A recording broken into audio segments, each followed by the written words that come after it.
अस्सलाम वालेकुम जी। काइनेमेटिक्स में हम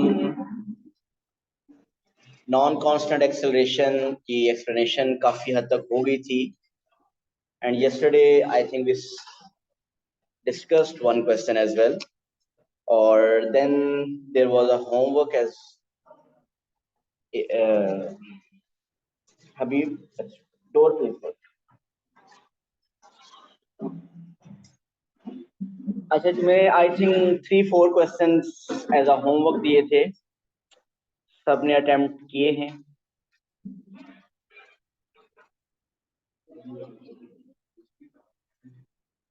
क्या? उसमें भी दिए हैं, उसमें उसका पूछूंगा उसको। ये भी मैकेनिक्स है ना? अच्छा, दोनों क्लासेस में दिए थे मैंने। आप दोनों ग्रुप में हैं?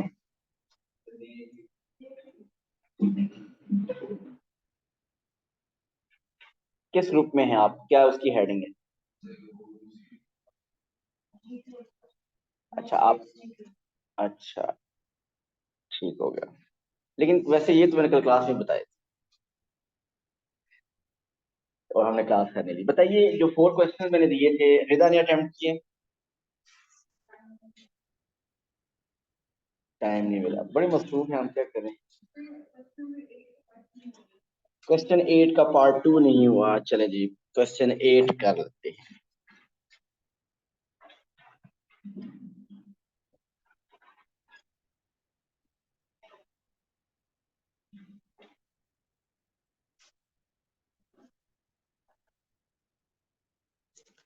Okay, let's attempt question 8।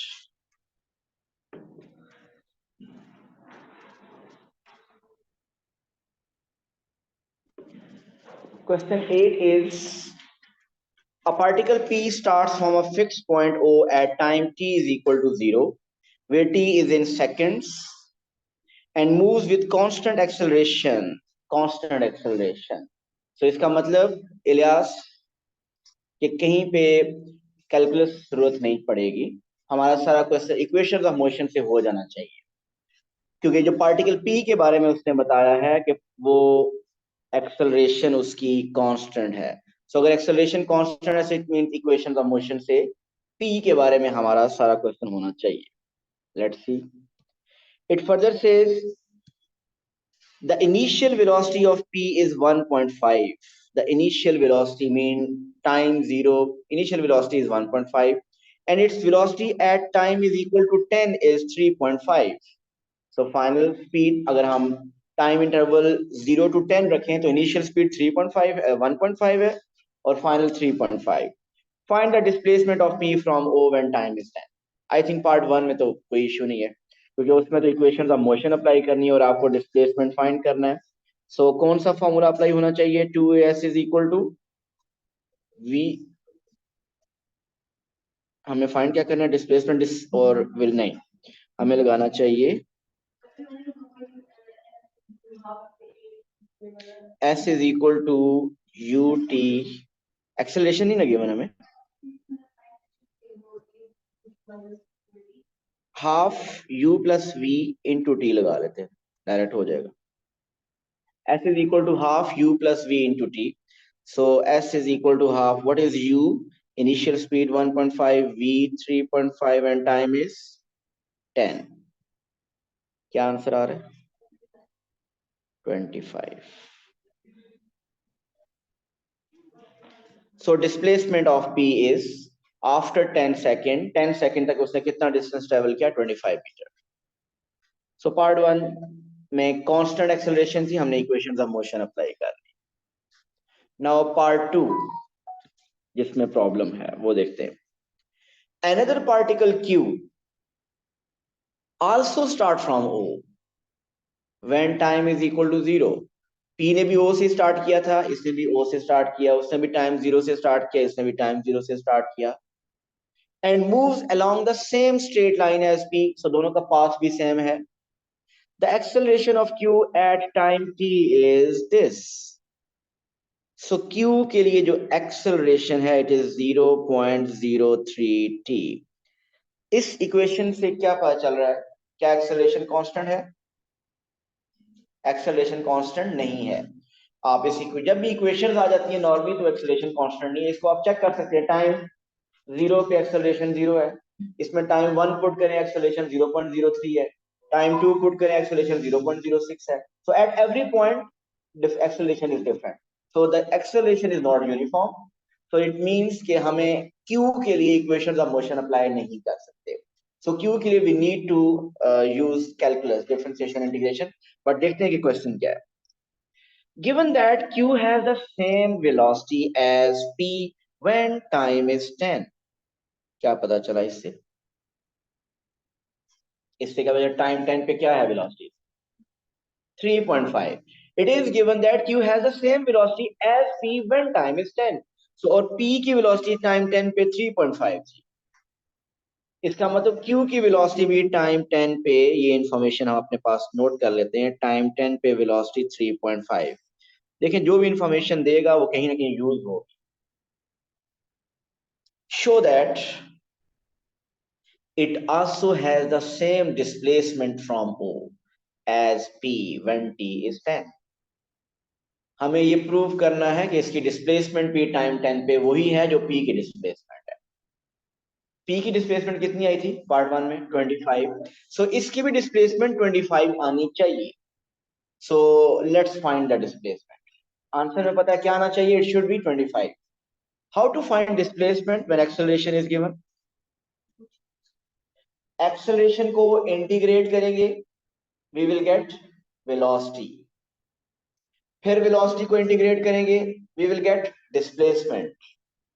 उस डिस्प्लेसमेंट वाले एक्सप्रेशन में हम टाइम 10 पुट करेंगे, आंसर क्या आना चाहिए? 25।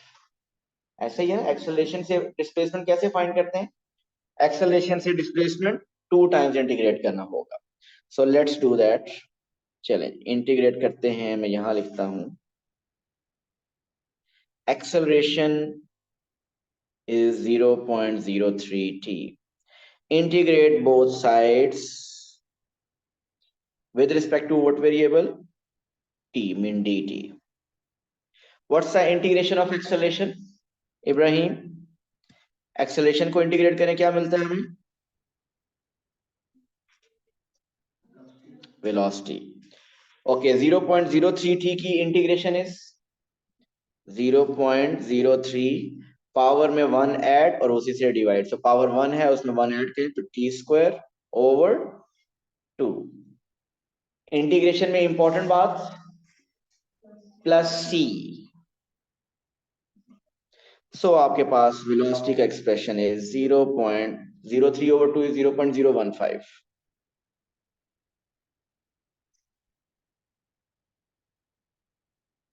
Now how to find this constant?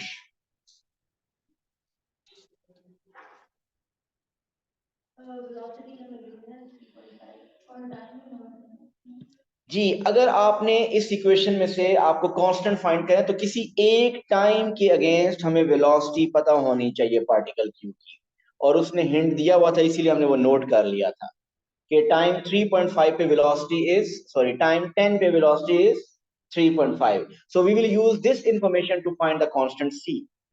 कीजिए find. So it is velocity is 3.5 when time is 10।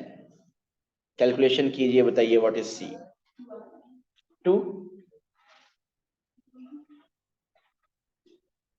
100 1.5 3.5, yes c is 2। so c आपके पास 2 आ गया, then the expression for velocity will become 0.015 t square plus 2। so ये velocity का expression आ गया। Acceleration को हमने integrate किया, velocity आ गई, और अब वेलोसिटी को इंटीग्रेट करने से we will get displacement. Integrate कीजिए वेलोसिटी को। So integrate velocity with respect to the variable t। जब हम वेलोसिटी को इंटीग्रेट करते हैं we get displacement s।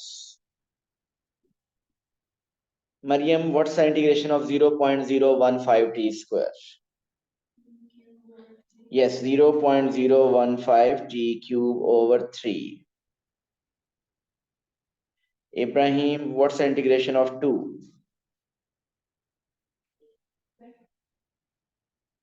Constant की इंटीग्रेशन क्या होती है? 2t प्लस ये c क्या होगा? ये कांस्टेंट।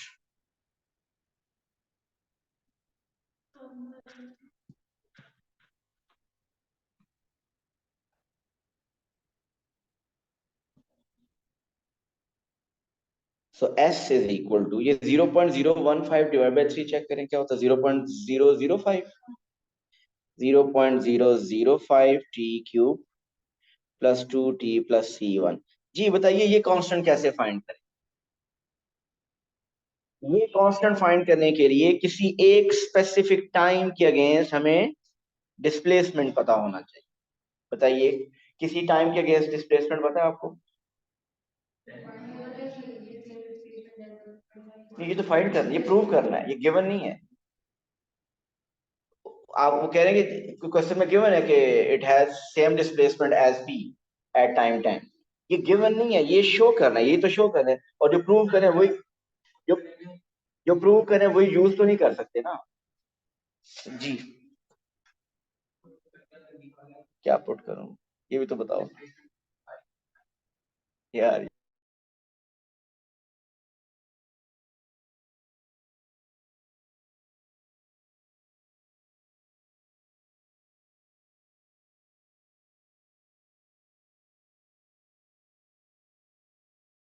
ट्रू है इसका, तो फिर सारे क्वेश्चन प्रूव वाले खत्म हो जाते हैं। जी टाइम जीरो पे देखिए उसने ये बताया था ना, another particle Q also start from O. जब उसने ओ से स्टार्ट किया, टाइम उस वक्त जीरो था, तो टाइम जीरो पे उसका ओ से डिस्टेंस कितना था? जब उसे स्टार्ट ही ओ से किया तो time zero, displacement is zero. So इसमें अगर टाइम जीरो पुट करें, डिस्प्लेसमेंट जीरो करें, तो सी वन भी जीरो ही आ रहा है। ऐसे ही है, सी वन भी आपके पास जीरो आ रहा है। सो ये सी वन मैंने रिमूव कर। सो आपके पास डिस्प्लेसमेंट का एक्सप्रेशन आ चुका है।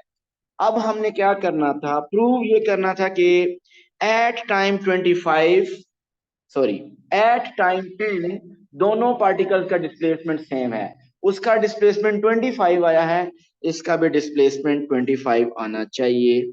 चेक करें, टाइम में पुट कीजिए 10, यूज करें कैलकुलेटर, आंसर आना चाहिए 25।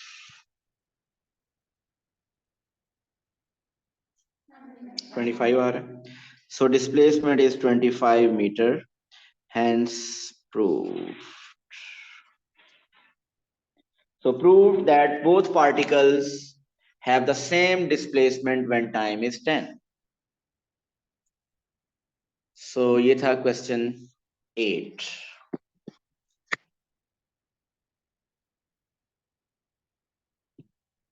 और किसी क्वेश्चन में प्रॉब्लम? मैंने दिए थे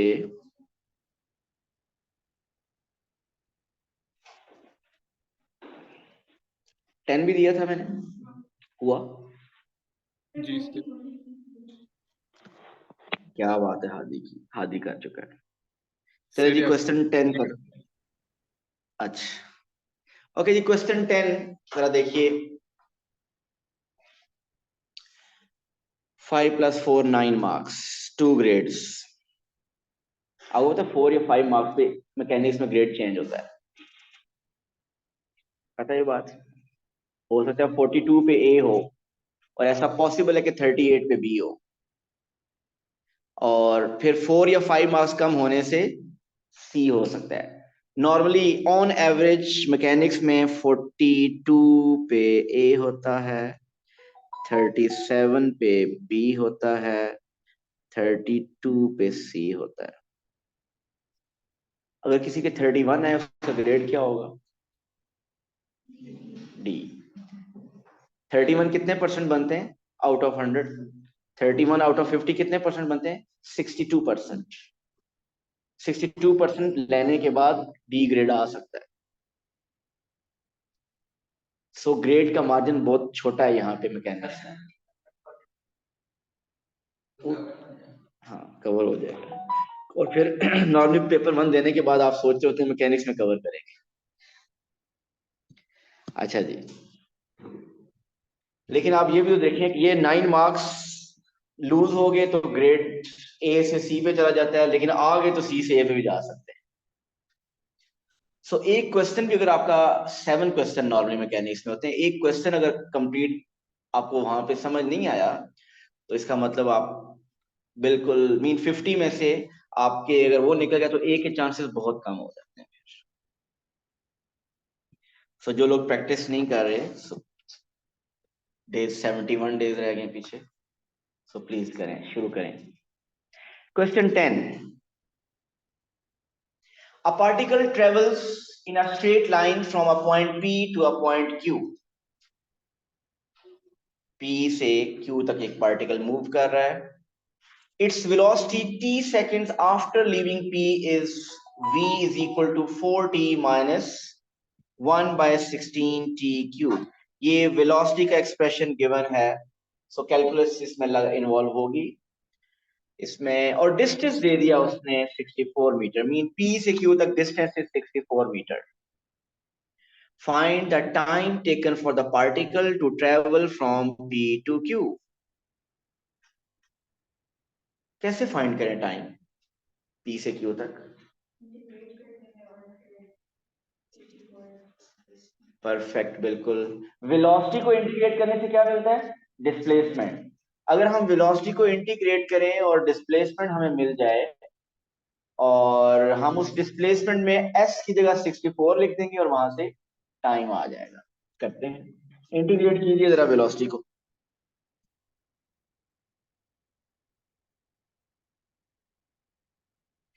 वेलोसिटी का एक्सप्रेशन आपके पास है 4t minus 1 by 16t cube.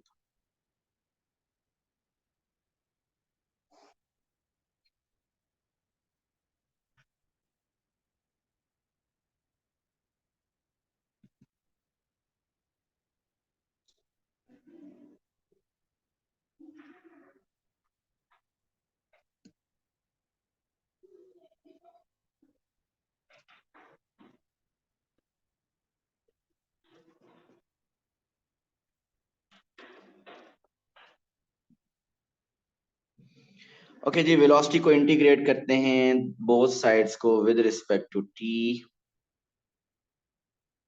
We know, okay, if you integrate velocity we get displacement. What's the integration of 4t? It's 4t square by 2. What's the integration of t cube? It's t4 over 4 plus c.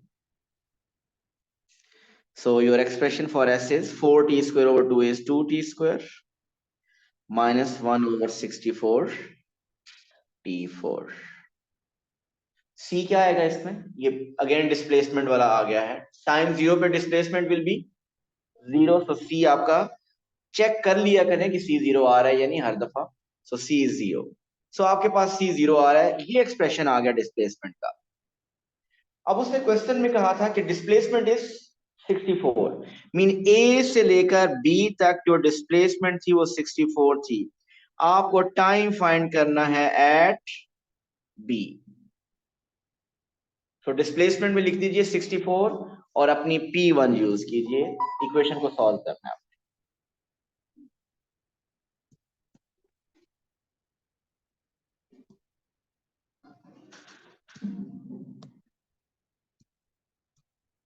So displacement is 64, 2t square minus t4 by 64। जी, अब इस equation को कैसे solve करेंगे? ये कौन सा topic आ गया? P1 quadratic, और क्वाड्रेटिक तो खैर ये नहीं है, लेकिन क्वाड्रेटिक में कौन सा सब टॉपिक है जिसके थ्रू ये कर सकते हैं आप? सब्स्टिट्यूशन। यस, मीन इसमें एक पावर 4 वाला है तो टी स्क्वायर को आप लेट कर सकते हैं, डायरेक्ट भी किया जा सकता है, और या आप सब्स्टिट्यूट कर दें, लेट कर लें, t square is equal to x कर लें, वी कर लें, यू कर लें, कुछ कर लें। 64 इंटू 64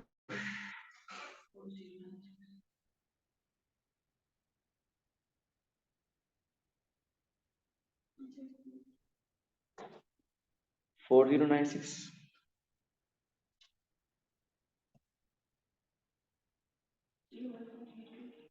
एलसीएम लिया मैंने और फिर इधर क्रॉस मल्टीप्लिकेशन, फिर मल्टीप्लाई कर दिया। सो वी गॉट इक्वेशन आपके पास यही आ रही है, चेक कर लीजिए।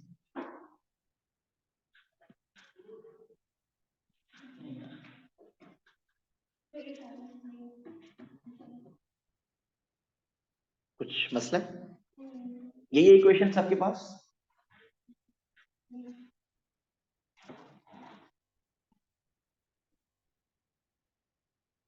एंड चेक कर लें आपकी इक्वेशन यही बन रही है क्या।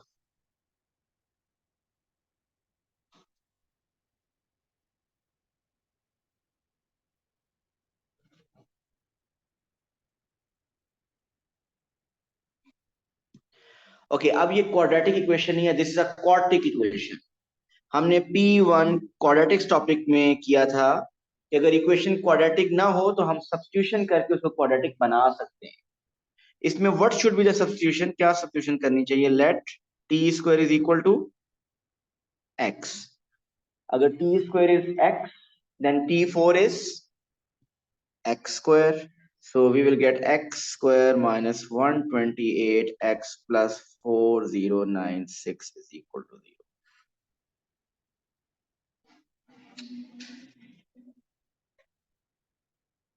So इस इक्वेशन को सॉल्व कीजिए, बताइए what are the two possible values of x।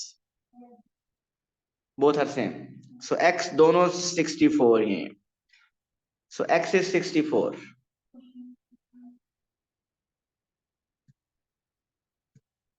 So x 64 mean हमने तो t फाइंड करना था, it mean t square is 64, और if t is 64 then t square is 64, what is t, plus minus 8, लेकिन हम सिर्फ क्या लिखेंगे, plus 8, because this is time, so time is 8। सो इसका मतलब जब डिस्प्लेसमेंट 64 मीटर होगा, हम देखें डिस्प्लेसमेंट की जगह हमने 64 लिख दिया, तो टाइम विल बी 8 सेकेंड। तो इसका मतलब ये हुआ कि उस ऑब्जेक्ट को, पार्टिकल को ए से बी ट्रेवल करने में 8 सेकेंड्स चाहिए। जी इस ये पार्ट 1 है, इसमें कोई प्रॉब्लम है तो बताइए। Done.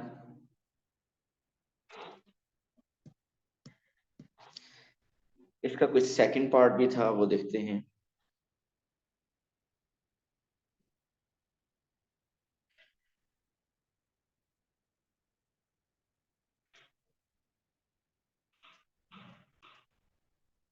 Okay, part 1 we are done with that. Find part 1 था, find the time taken for the particle to travel from P to Q, और P से Q तक distance given था 64 meter. Now second part is find the set of values of T, set of values of T for which the acceleration of the particle is positive. Acceleration of the particle is positive mean acceleration is greater than 0.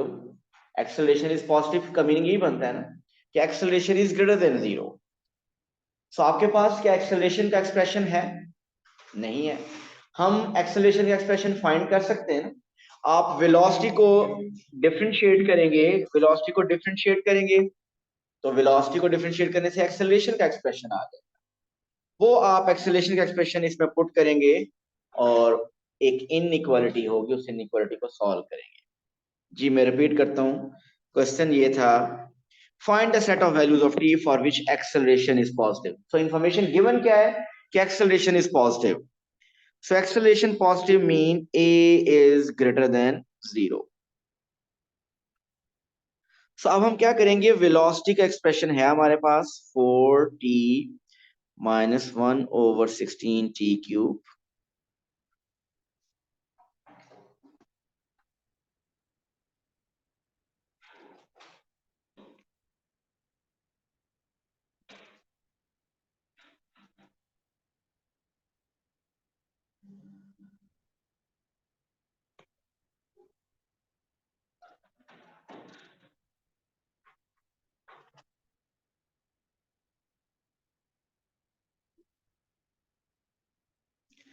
okay, acceleration is given greater than 0।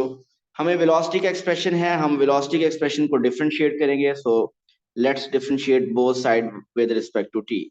सो इधर dv by dt आ जाएगा और इधर हम लिखेंगे d by dt of 4t minus 1 by 16t cube. What is dv by dt? It is acceleration. dv by dt is acceleration, and acceleration 4t की differentiation is 4.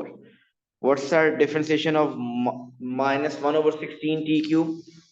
3 coefficient बन जाएगा, so 3 by 16t square.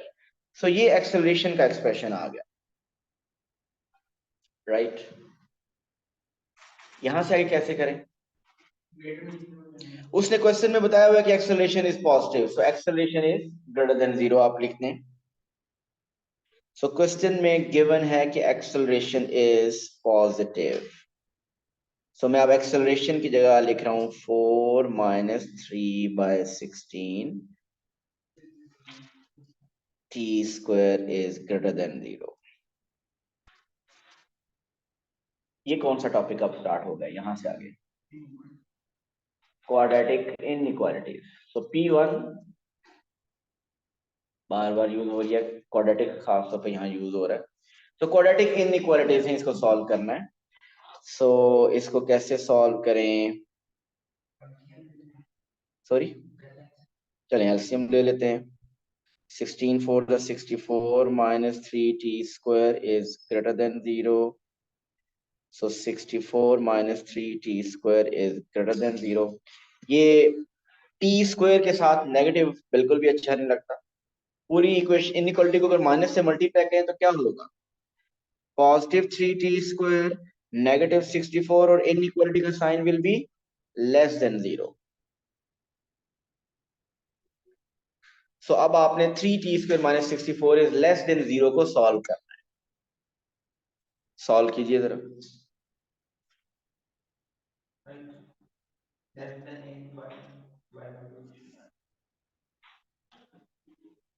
क्या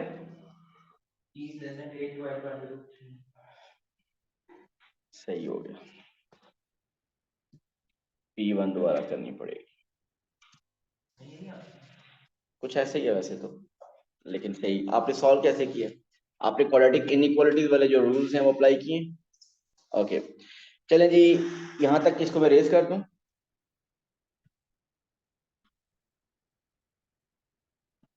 mean यहां से आगे आपकी pure inequality है। अगर आप इस इनइक्वालिटी को इक्वल रख के सॉल्व करना चाहते हैं कर सकते हैं। मीन अगर आपको ये इनइक्वालिटी कंफ्यूज करिए तो इनइक्वालिटी को हमने इनइक्वालिटी के एडजस्टमेंट एंड पे हम कर लेंगे। So what is t? T square is equal to 64 by 3. What is t? Plus minus exact decimal में क्या आ रहा है? 3 4 पॉइंट स्क्वायर रूट लेने के बाद। So what's the answer? अब इनइक्वालिटी है ये। इनइक्वालिटी कैसे डिसाइड करते हैं? इनइक्वालिटी का साइन ग्राफ से। एक आंसर है -4.62 and the other is +4.62। Inequality की शेप कैसी होगी? ग्राफ अपवर्ड ओपन होगा, downward? The coefficient of t square is positive.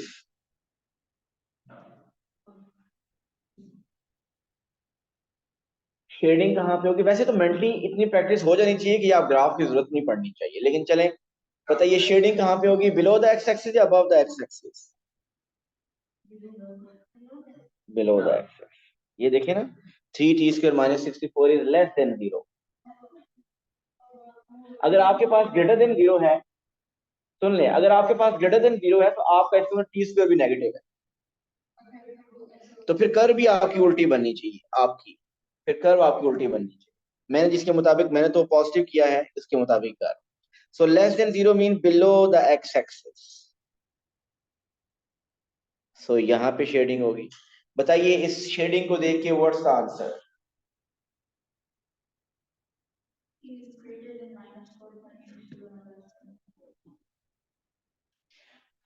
Ji, t is greater than -4.62, less than 4.62. Is this correct? A level बहुत easy है, लेकिन ये answer गलत है। सर ये ये ऑपोजिट नहीं लिखेंगे, होगा? आपका आंसर मार्क नहीं मिलेगा। जी समीन बताइए। सर ये ऑपोजिट नहीं होगा, less than 4.62 greater than minus 4.62? नहीं, इनइक्वालिटी साइन बिल्कुल ठीक लिखा हुआ है, कुछ और गड़बड़ है। टाइम माइनस में नहीं हो सकता, इसका आंसर फिर क्या लिखेंगे? टाइम टी इज, क्या लिखेंगे अभी? यस, ये -4.62 से ऑनवर्ड नहीं करेंगे, हम इसको करेंगे T is greater than 0 less than 4.62। Mean बहुत ज्यादा मुश्किल भी नहीं, लेकिन ये छोटी छोटी चीजें, आप 4 मार्क्स हैं, हमने परफेक्ट सब ठीक कर दिया और एंड पे अगर ये किया तो आंसर मार्क आपका गया।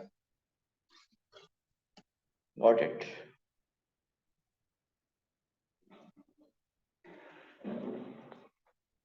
सो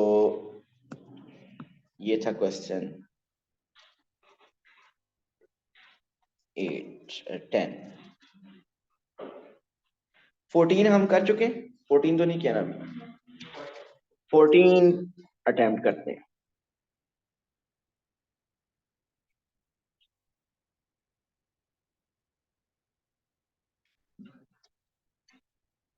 Question 14 is, a particle starts at a point O and moves along a straight line.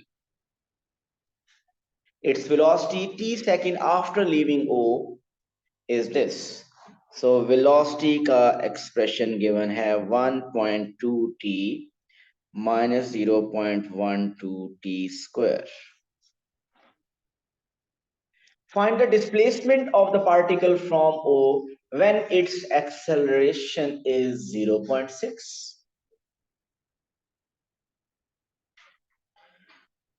जी बताइए कैसे करेंगे?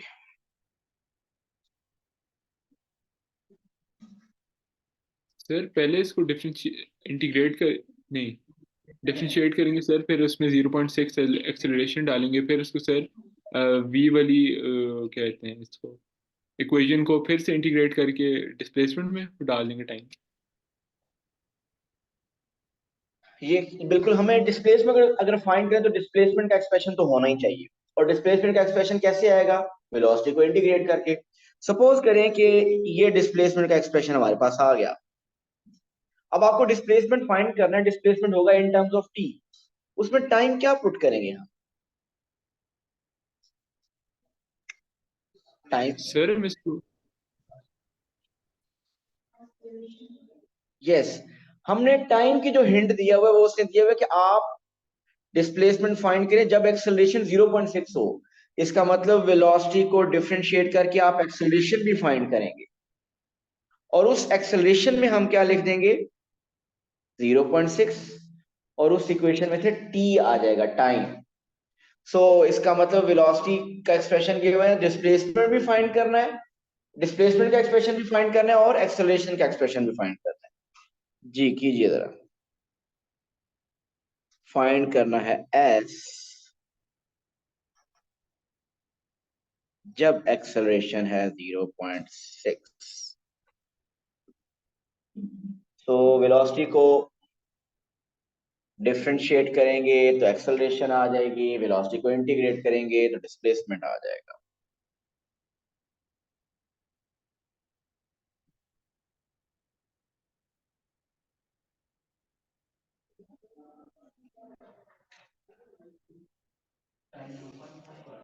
टाइम 2.5 आ रहा है।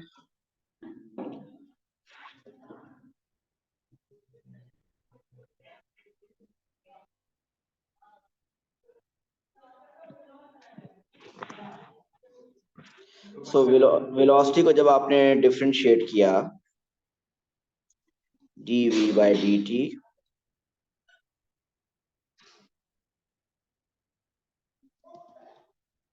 so dv by dt mean 1.2 t की डिफरेंशिएशन इज 1.2, 0.12 t स्क्वायर की differentiation is 0.24 t। So dv by dt होता है acceleration is 1.2 minus 0.24 t।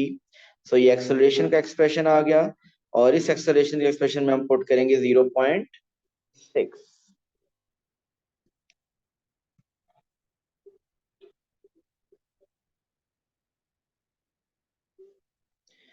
और यहां से आप टाइम फाइंड करें विच इज क्या होता था 2.5 सेकेंड्स।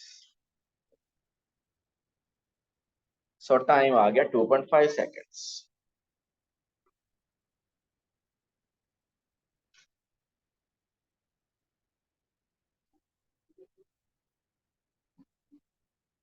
अब क्या करना है हमने, अब वेलोसिटी को इंटीग्रेट करना है।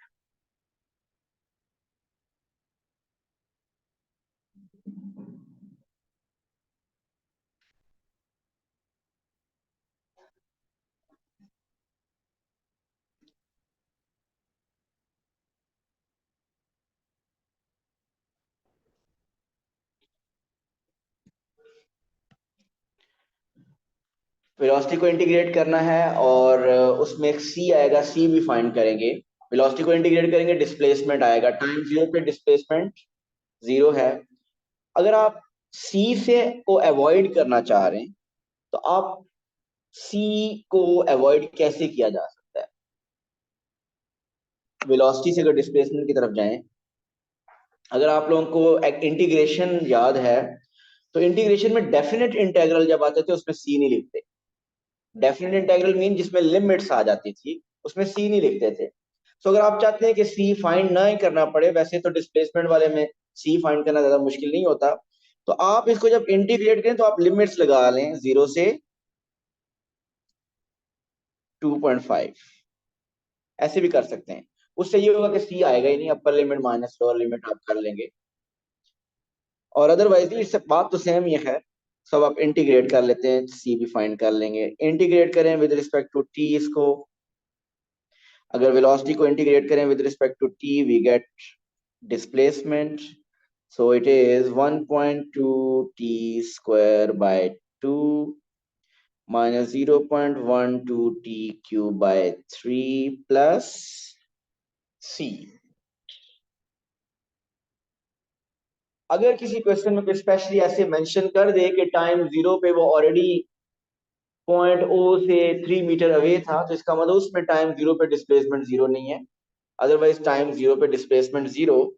सो अगर आप इस क्वेश्चन में भी टाइम जीरो डिस्प्लेसमेंट जीरो करें तो सी भी क्या आ रहा है, जीरो।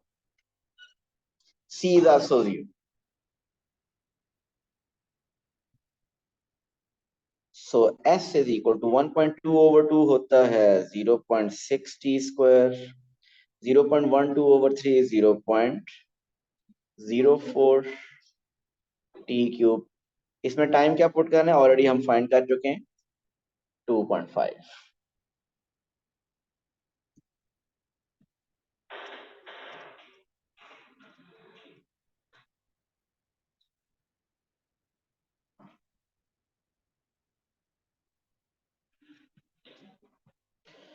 सो बताइए डिस्प्लेसमेंट इज 3.125 मीटर।